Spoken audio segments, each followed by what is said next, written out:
I'm so excited to have Beth Skelton back on the podcast. And today we have a fellow friend, Miss Alice Collins from the Colorado Department of Education. Welcome to both of you. Thank you, John. Thanks, Ton. It's great to be back. Alice, would you start off with just giving us a description of your work? We know Beth; she's been on the podcast several times, and we've talked about her as my co-author. So we'd love to know your work, just to contextualize the podcast. Sure. Thank you, Ton. It's great to be with both of you today. Everybody knows Beth, so it's great to be with her again.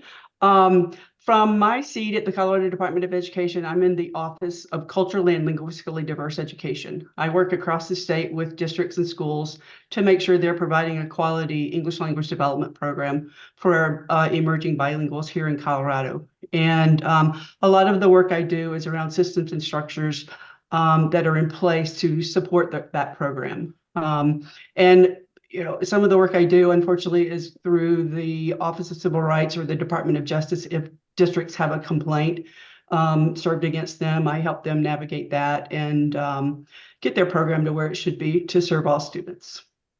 You said that everybody knows Beth, and I'm like, oh, I hope everybody gets to know Alice or has an Alice in their state because you've done some really great things. And that's the purpose of this podcast. So I know if you're a teacher, you're like, wait, I don't work at the state level, or I don't work in admin, or I don't work at the program level, but you might in the future.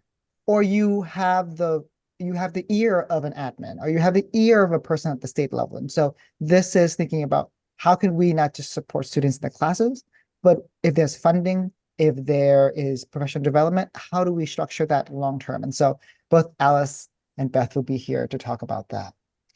Alice, let's start with sharing a story about working with the district in supporting their MLs.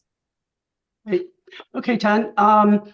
I would say over the last 2 years, I've been fortunate to work with a district that initially didn't have systems in place to serve all of their identified multilinguals. And here in Colorado, we either use MLs for multilinguals or a lot of folks will use emerging bilinguals. But that being said, most of the work begins with a different district conversation and looking at systems and structures and then moving to school or building levels. It's so important that we have plans in place to support the workers. And, the teachers are the teachers are our difference makers when it comes to our ML students. And I think making sure everybody's collaborating and working together is so important. The school I'm referencing, we did begin at the district level, and as we moved to the school leadership team, conversations began to occur where we looked at master schedule, where we looked at how students are served and how language is embedded in content areas. It's so important that we're being collaborative and we're working together.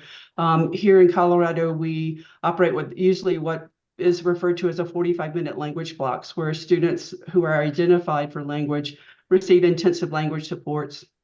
But it's so important throughout their entire day that they're receiving the instruction where they can access the content. And so all of our conversation and planning works to that end. We're looking at school unified improvement plans. We're looking at their what's referred to as a ESEA, their consolidated application, how their funding is streamed through their title programs. And Title III being one of the funding streams for our multilinguals is so important. I think in those conversations and doing building walkthroughs, it gives us an opportunity to work with the principals at the local level and really provide a safe place for them to learn and to grow and to understand what their instruction in their building should look like. And as we do that, we then pull in instructional coaches. And the site I'm thinking of, we have some superstar instructional coaches in language, English language development, and both in English language arts, and then in the math. And so as we get all these coaches talking and working together on what those look-fors are, it's so important for the students, and it really creates the best possible learning environment for them. It's been great work, and I know I've been fortunate as we at the department kind of move away a little bit from the implementation of this work. It's fortunate to be able to tag team this with Beth Skelton. And she is then coming in to support and continue to drive the instruction. So I'm always listening for very practical strategies, and I already hear that you said you worked at the admin level and then you worked with the coaches specifically and specifically through walkthroughs. So love that. Beth, Alice has said she just parted with you. Would you like to share a story as well of like you supporting districts? Sure. And I could go on with the district that Alice is referencing, but I'm going to share a reverse kind of story, which is I had been involved in a district for over 10 years, partnering with all of the buildings in the school district. And one year, for questionable reasons, no one knows, the scores for the multilingual learners at one of the schools in that district really dropped. And then that school became flagged at the State Department. And that's when Alice actually came in, although I had been working in the district many years. And Alice came in from the State Department and they did a review.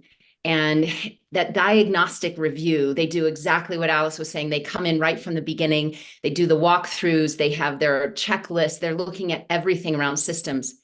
And right at that point, because I had been involved in the district for so many years, I was involved and got to read that diagnostic review and be involved with the state right from the beginning.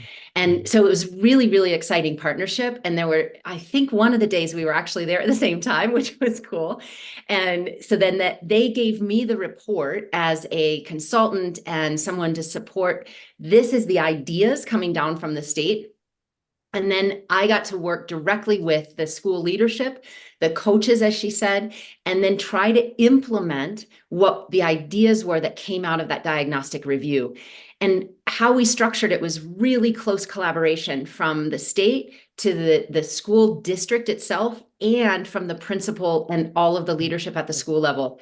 And we started with a whole school professional learning. Every teacher in that building was in the professional learning. They all got the same message. It was a full day. And that came from the principal saying, no, this is across the board. As Alice said, it's language development throughout the day. It's not just in that 45-minute block. And so while the state may have said, hey, we got to do something with this 45-minute block, like it's not happening for all your language learners. The principal also got the message from Alice and CDE. This is across the board all day long. And so that was a launch in August. And we actually did how do you plan lessons from the beginning with language development in mind. And that was for all the teachers. They learned together in that 2-day that the principal had set aside. I'm using all of this pre-service time to focus on language development. This is our big focus. And then throughout the year, it became, she continued to bring me in to work with teachers in the classroom, coaching situations, co-planning situations, following up. And then Colorado Department of Ed kept coming back in and doing their walkthroughs and their follow-up kind of diagnostics. Are they seeing the changes? And Alice, if you remember, I know that the turnaround was tremendous in the scores in just 1 year.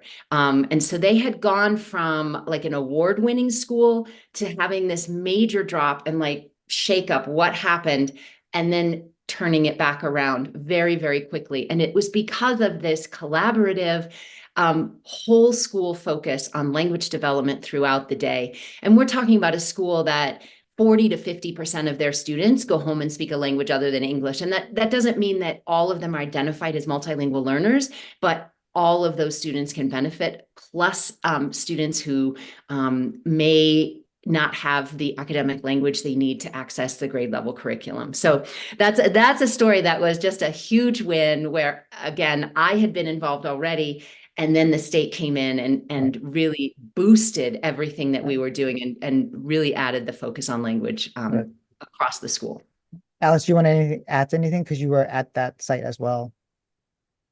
Yeah, I think the opportunity to collaborate with Beth and to really get granular in some of their support efforts and shifts that they were making was really important. We had identified some gaps in their system, and there were a few quick wins there, but for the long haul, to be able to really lean into what Beth's so good with instruction and shifting teacher practice, and really raising those teachers up. She's such an encourager, and the principal there is just outstanding. And so to be able to form that triad relationship was so critical.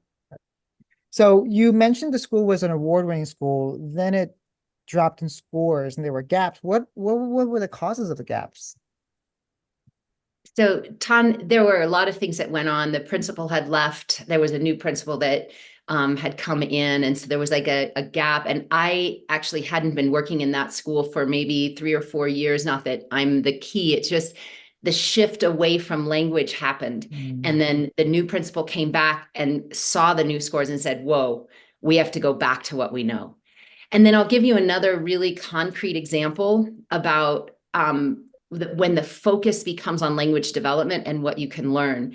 One of the protocols that we did on the ground to implement what Colorado Department of Ed had seen and the suggestions was student shadowing. And so with the leadership team and the coaches in the school, about November, so the whole school had been trained, they all had a focus, and one of the areas that they knew they needed to grow was in reading. And so we went and every teacher committed to reading across the day, not just during the reading block. This was an elementary school. And so every teacher said, we're going to be reading in science. We'll be reading in the, PE even. We're going to read. We're going to make sure that kids have opportunities to read. And so we wanted to follow up. And about November, after that commitment had happened, we went in and looked. And it was fascinating because that commitment was there. But what did reading look like? And we watched the students, quote unquote, reading. And it was a lot of choral reading. It was a lot of like off the board. There wasn't a lot of meaning making. Yes, they were reading, but when we looked at the data of what that reading meant across the curriculum, what we realized is that students were given about 4 minutes in a whole day to actually make meaning from text, either independently or collaboratively. And the rest of the time that reading looked like just decoding, like let's read the objective off the board and that information, that takes time to actually look like what is happening here? What are our opportunities for learning? And then that shifted. Like the team just got together. We shared it with the whole staff. Everyone was like, what? And again, there was a big shift in what does reading mean to us as a school, and what does that mean for our multilingual learners around making meaning from text, not just decoding text. And again, this was an elementary school. So those are the little tweaks that you can do when you're on the ground regularly in the schools. And so when you ask what was the shift from being award-winning to then having scores that caused a flag at the State Department, it was a shift away from like they figured we've got it, right? We're there, we arrived. And so then stopped maintaining this focus on language development. Right. And when that is your student body, and when those are the students that you're serving, it's, I think, required that you continually keep that lens focused, right? Like, what is it? And even though you feel like you've won, new teachers come in, right? And are they incorporated into it? And I know this happens in international schools as well, is that if you have a 10 to 20% teacher turnover every year, how are those teachers being onboarded into how we do business and what our focus is and who our student body is, so that everybody continues to be on page? So there were a lot of factors that went into that. So just summarizing strategies, I'm hearing that you have a principal who looked at data. From the data, you gathered more data by doing a protocol called student shadowing, where a group of teachers follow a student, and then there's a protocol like counting, writing down, scribing down what they're doing minute per minute, and then analyzing at the end and realizing, oh, throughout the day, these students have only read for 4 minutes. Like, how is that possible? And so from that data, we then analyze and we make decisions based upon that. And so it seems like that's the strategy that the approach that teachers and leadership can be taking away from. Do you want anything, Annie? Go ahead. And I just wanted to share, and Alice is going to follow up on this. It's a partnership. There was no blame. There was no shame. There was no, you're doing it wrong, because everybody was in to win. Everybody was in to support all kids. We were all just looking for what is it? Like, you have committed, we're reading across the board, like we are focused on language development in every classroom. Like, how do we make sure that it's working? And it was the student shadowing of actually looking at what students were doing, not what teachers were doing, that gave us an insight into, oh, there are other things we can continue to do. Like, let's shift how we do reading or what the purpose of reading. And that was just one example. So I think that's the beauty for me getting to work with Alice. Even though she's from the State Department, there's never a sense of got you or punitive, or it is truly a partnership to support students. And I'm going to turn it over to Alice because she is the gem at doing that. No one feels threatened when Alice is working with them. Right, right. I mean, I'm thinking about if my school was award-winning, then flagged, then a state person is here. I'm like, oh, I'm really scared. But you're right, Alice is very disarming. So, Alice, let's talk about what are the greatest challenges that people in your role face when bringing professional learning to districts. Sure. I think one of the greatest challenges, Ton, in the consistency of professional learning for our teachers is district leadership turnover. Here in Colorado, our language programs are led by our culturally and linguistically diverse directors or coordinators. And when when there's shifts in that role, or even in the superintendent role at the district level, that creates a bit of a bump in the system and could often sometimes lead to priority shifts. And just like the example Beth shared, where you have a principal turnover. And when we look at that and we try and reach out to the district, and a lot of times I tend to be proactive across the state when I know a district has had a shift in leadership and they have a new coordinator or a new director in our language role. I'll reach out to them and begin building that relationship and help them understand what our role is for technical support as a department and what we can do to help them. And a lot of that, in building that trust in that relationship with the director or the coordinator is so key, but also being able to get to have conversations with the chief academic officer of the district to really integrate language strategies and language support across their entire system is so very important for professional learning for our teachers. When I think about some of the turnovers, I want to share an example too, with a coordinator. In the coordinator role, a lot of times when districts see the need or they have a growing population of multilinguals, they'll shift a teacher from a classroom opportunity to a coordinator role. And that is such a big shift for a teacher. You've been in a major instructional role and a large advocacy role. And it's so important to be able to support that coordinator from the district level or even from the state level to say, here's where you're driving a department now. Here's how, sitting at this leadership table when there are other district level directors that, have the mindset that their office and work in the district is the priority, and we're all vying for the critical moves and what we're doing in future planning for supporting our teachers. And so helping a teacher understand that, unfortunately, a lot of times at the leadership table, of a huge heart for advocacy isn't a motivator. Everybody has a mindset to do the right thing for students, but at the same time, learning in the coordinator role to be strategic and to work with your colleagues and find allies in where you can, whether it's post-secondary work, whether it's math or English language arts, where you're tag teaming the work and you're working streamline. Oftentimes, coordinators will reach out to me and come to me with concerns, and they're like, I see poor scheduling happening for our multilingual students at the secondary level. And I've talked to this person, and they'll talk to everybody in the building and the counselors and try and reroute their concerns. When in fact, they should really just go to their supervisor at the district level and say, hey, here's what I'm observing. Let's talk about this. And what can we do differently in our system to avoid this concern? Making sure our students have equitable access to content areas is so critical. And so then the supervisor can then in the district leadership meeting speak to all principals at once and say, hey, here's what we need to be doing. Make sure that your students have every content class they need. Don't be putting them in study hall or other classes like that that will not serve them to get to graduation.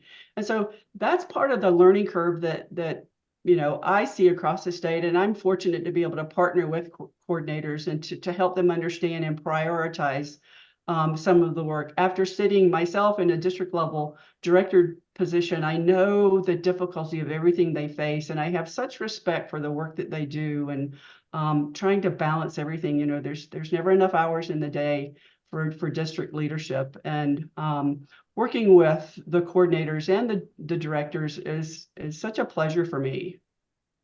It's really tough to move from the teaching role to a leadership role where you're now doing the programmatic model. Um, I really appreciate what you said. Your suggestion was to think about intentionality, being strategic, think about the goals, and then aligning with allies, so that you can work together on this. It's a huge learning curve, but if we're more strategic, when we look at data to do that, our actions could be more informed, and we take not all actions, we take the ones that really move the needle. Beth, you want to add anything? Let's look at Beth, how you often work with districts directly. However, your collaboration with Alice is at the state level. So what do you notice when state level personnel work with districts? In Colorado, and I know every state in the US is different, and every international school consortium is different in the kinds of supports they offer. In the state of Colorado, we're a local district control like state. So the state can come in and suggest policies and programming and practices, but it's not you must or you have tos. And so when the state does a review and they suggest that to a district or a school, my role might then be, how do we implement it? And so there's kind of like a what that comes out of the state, like here's some ideas. So let me give you some examples. One Alice just mentioned is around creating a master schedule. And so the state might have some ideas, some suggestions, like you need to make sure that all of your secondary students are having access to all the content courses. They should not be blocked from taking an AP course. Like that information is coming to the school or the district. And then they have to figure out, how do we make that happen?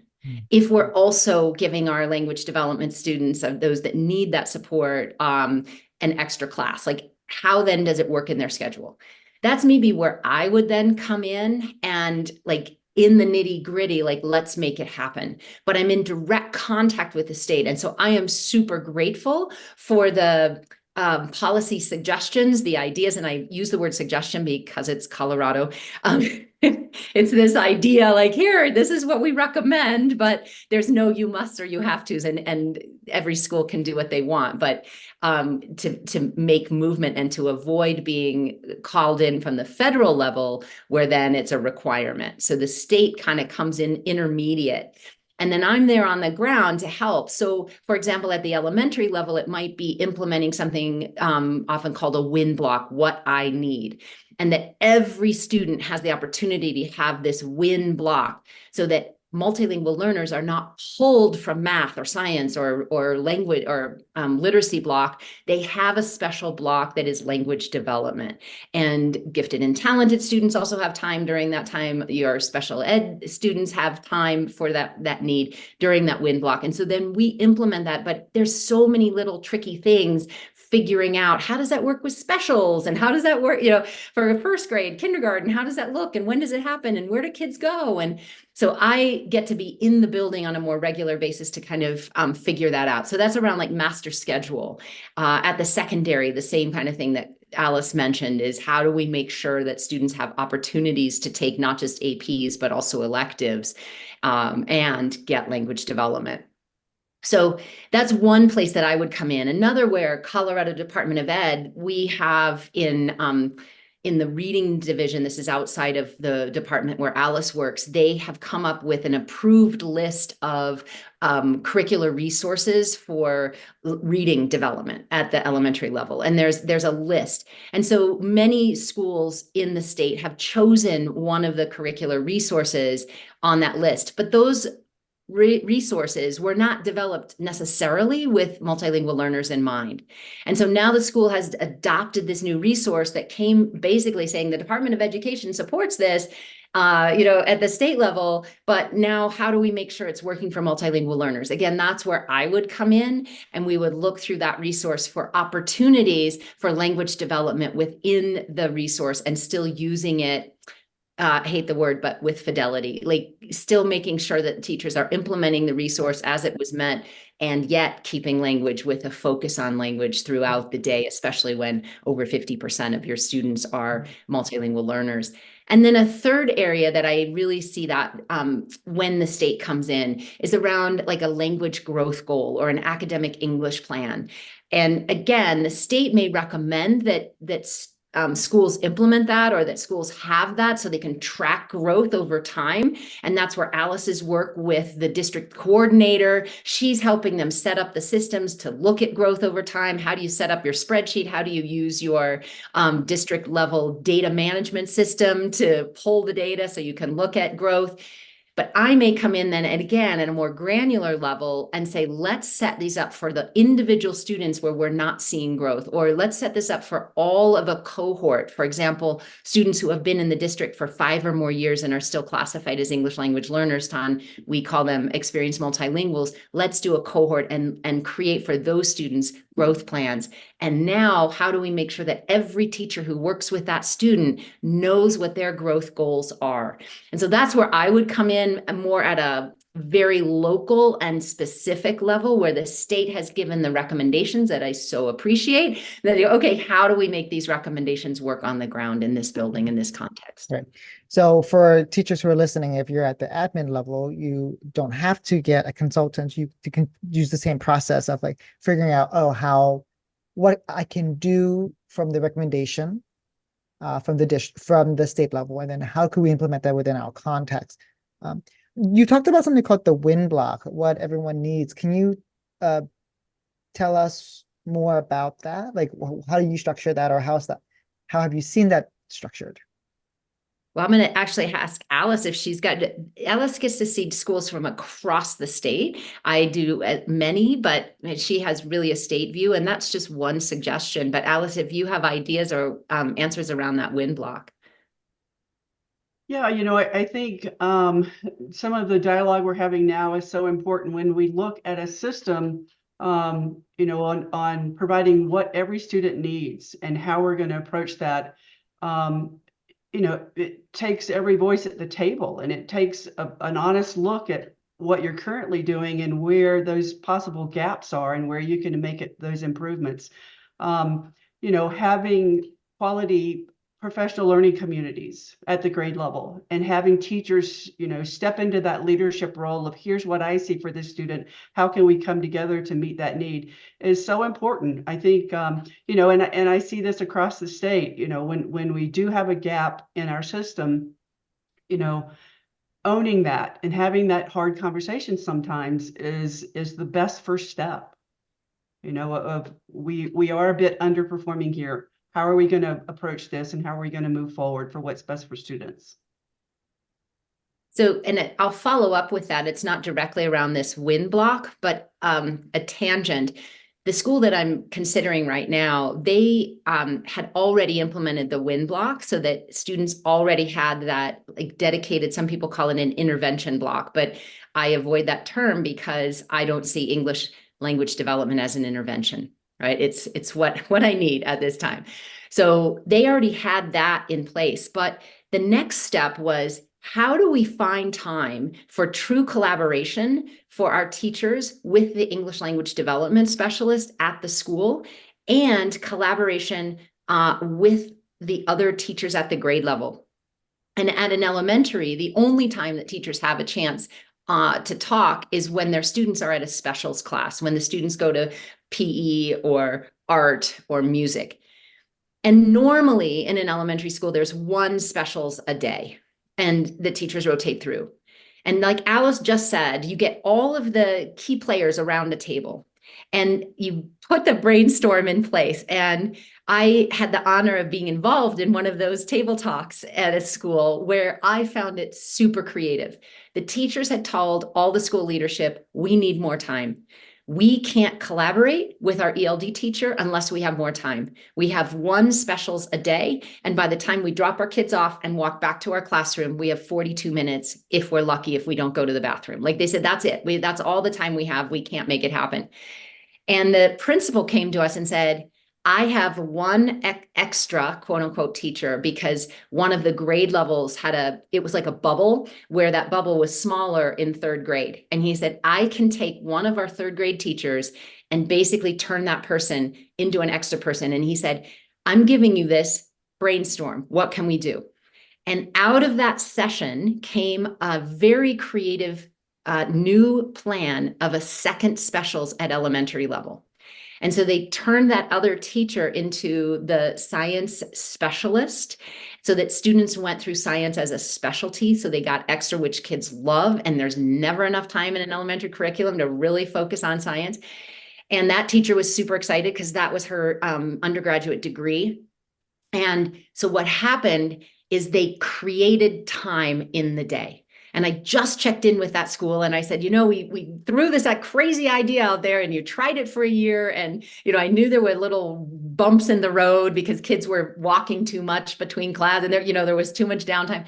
Well, they have tweaked it, but they're keeping it. And everybody won, everyone again. And this is where that creative, let's just brainstorm. And you don't need a consultant or Colorado Department of Ed to do that. What you need is a lens on what's working, what are our needs, what do teachers need in order to best serve the students in this building. And that came really from teachers saying, we need time to talk so that we can build language throughout the day. Otherwise, we're all working in isolation, but we share these students.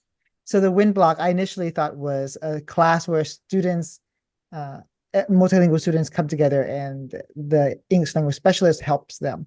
But you're talking about another approach that is more collaboration time.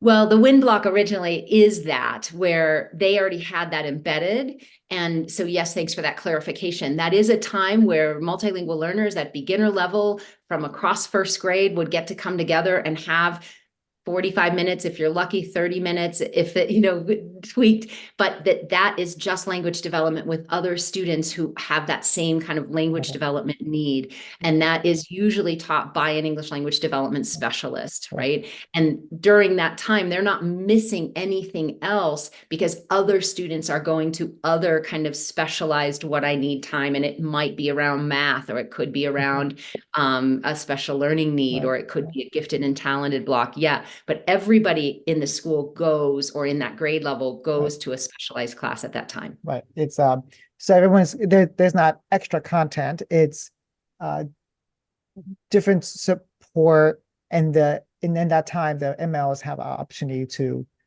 get extra language support there. Okay, cool. Correct.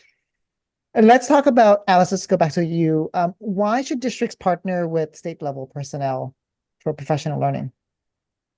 I think there's a couple of reasons there, Ton. Oftentimes across the state, I'll see, a great CLD director or coordinator doing great work. And at the same time, there could be a bit of a gap in the local communication around where the district is driving some of their improvement efforts. And when that's the case, it's possible that someone else from another office, the school and district transformation office or turnaround office, is already working and partnering with that district. And it's possible that the CLD director or coordinator isn't aware of that work and I do see this happen occasionally. And when that's the case, being able to streamline the work and making sure that we're all sharing the same information with the same end in mind of student success is so important. And so bridging that communication gap is a role where I often come in and then begin talking to the chief academic officer to say, here's what, we've discussed over in your CLDE office and what potential pathways could be for student improvement support. In addition to that, when it comes to professional learning, understanding what all the funding opportunities or grants are through the department. Whether it's local funds or federal funds, and making sure everyone in the leadership roles are well informed of those grant possibilities are so important. So important. And, when we have additional funding, we want that to go to districts and to directly impact and help students. Right. I'm sure you had the districts at the word funding, like additional funding. Like, yes, we'd love that. Yeah, and everybody always wants more money. And when you have grant money, when you have federal money, you're like, oh, look what I have here. Let's work together to make this happen. Yes. Let's talk to both of you. Let's answer this final question here. Second penultimate question. What models of professional learning have you seen that have been really effective in your field? Well, I'll take it first because I often do that professional learning that Alice and the Colorado Department of Ed may have suggested that this would be a good, focus, but not the how. And so what I have found over the years is that there are several keys to really effective, and one is content specific or context specific. And what I mean by that is not let's get every K-12 educator in the whole district, from the PE teacher to the kindergarten teacher to the advanced placement science to biology teacher in the same room for a day on the side. I would say that's the least effective and the most difficult to make effective for any professional learning provider. And so what I've found is that context specific. So let's get just the kindergarten teachers or kindergarten first grade together. And let's make sure that professional learning is what you are doing, what you are facing every day in your world. And let me give you examples from that context. And then let's work with the science department, and maybe that's middle school science teachers or high school science teachers, and just work with them with examples that come from their actual content at the time. That is game changing. I find that a 1 hour to a 3 hour with the context specific is way more effective than a full day of K-12, everyone required to be in the same room. Let's put them all in the gymnasium and get PD. I really try to not do that kind because I find that other is so much more effective because the transfer is there. I see my example. I'm doing photosynthesis next week, and I just saw how to model that and in a way that's comprehensible to multilingual learners so that they can tell me about photosynthesis as the outcome. That kind of context specific is huge. The other piece of this, like what's super effective, is job embedded. And what that means is we're not going to send teachers away for a day, 2 days, get subs in the room, and then have them come back and transfer. Everyone's stressed with that. So what job embedded might be is that it's a small bite-sized piece that happens while I'm on the job. And that is through coaching. So maybe the professional learning is coaching the coaches so that when they're in that doing that regular on-site work, they have the lens they need, they have the focus they need to support language development. So sometimes my work happens not directly with teachers or with students, but with the coaches so that they have that skill set. Another is this ongoing. The one-offs, and this is a terrible description that I heard one time, but it keeps in mind. And that one-off where some people call it pigeon PD, where you fly in, drop a load and fly off, really ineffective. So that ongoing where like, let's do something each month, or it's bite-sized, but chew on it, try it out, and then I'll be back, or the professional learning will come back around. Way more effective. And then finally, in every part of the PD is modeling. Someone told me once that if you're not modeling what you're teaching something else. And so if we're telling teachers to have visuals, but my slides aren't visual, then I haven't taught that. If I'm telling teachers to embed, turn in, interactive strategies, but they're not getting to interact, then I'm teaching something else. So this modeling is another key piece. And again, that works best in the context or content of what teachers are actually delivering. So those are some things that I have found work really, really well. Right. So context specific, not just K to 12, but it's like, oh, let's do math teachers. or let's just do science as teachers. And another one is Job embedded, that they're not going away necessarily for PD, which is wonderful, and there are other learning opportunities, but for the regular ongoing kind of PD, you want that on the job, in the moment, when I need it. right. And there's another purpose to go away to a conference. You get a lot of other ideas that are wonderful too, but that regular ongoing during the job is the best. Yeah. And that's the job embeddedness, the job embedded part of that goes back to what Alice talked about with POC, like forming POCs. And then that also connects to ongoing, where it's like continuously throughout the year. So it's not just Pigeon PD and teachers are getting it one and done, but it's throughout, so that there's a follow through and follow up on the strategies that are shared. Alice, what would you like to add to that? Yeah, I think Beth has shared some key professional learning and what really works. I know when I see the success at the district level, it has been through steps of what she shared, where we have that turnkey approach of professional learning and setting the mindset as school and district leaders of, we're part of a learning profession. It's going to evolve. And so whatever you started teaching as, an initial teacher, that's going to grow and change over the years, and the need to grow and change with that is so critical. And to set the stage of, we're all learning together. It's a collective ownership of all of our students. And I think that when we, especially with context specific work, then the principals are well informed, or the district leadership, when formal walkthroughs are taking place, they know what to look for, and they know the performance expected with that. It's so important that collective ownership of the work. Well, you've given us a very clarion call to say, let's do this together, collective ownership. My last question is very brief. If you could summarize everything here in a heading or a headline or in a sentence or one tangible action, because this is the end of the podcast, what is something that you would like our listeners to leave with either a great, like a central takeaway, or let's do this next action, if you can? I think it's so important, Ton, to have those true and real conversations. Teachers know how students are performing. They understand, their performance levels, and being able to talk as a system, and in making sure that the key players are at the table to have those dialogues and to make those shifts, and to give safe spaces for our educators to say, I have a learning curve here, and I want to learn. And, making sure that's not punitive is so important.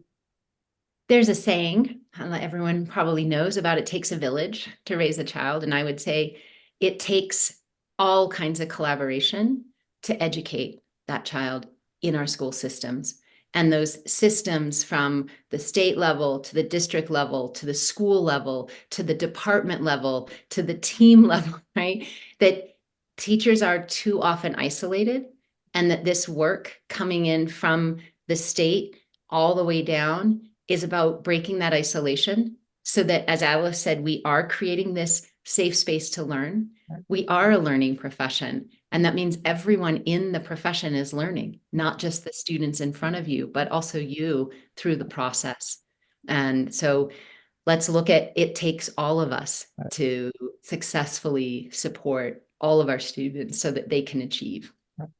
My goal was to destigmatize the fear that I used to have when I was a teacher, because I saw my principals run scared when the district came to the building. And now imagine if the state came to the district, so a lot of fear. But the goal of this podcast is to destigmatize that, to show colleagues that let's collaborate with the district level, let's collaborate with the state level, because there is so much that they want. They together with us want to create the conditions for success for our ML. So I hope this has inspired our listeners. I know it has inspired our listeners to think differently about working with the state. And then both of you gave lots of tangible strategies that teachers can take away with right away, even if they're not at the leadership level, because they're responsible for professional learning, either in their small department or within their school. So Thank you so very much, both of you. Ton for having us. Yes.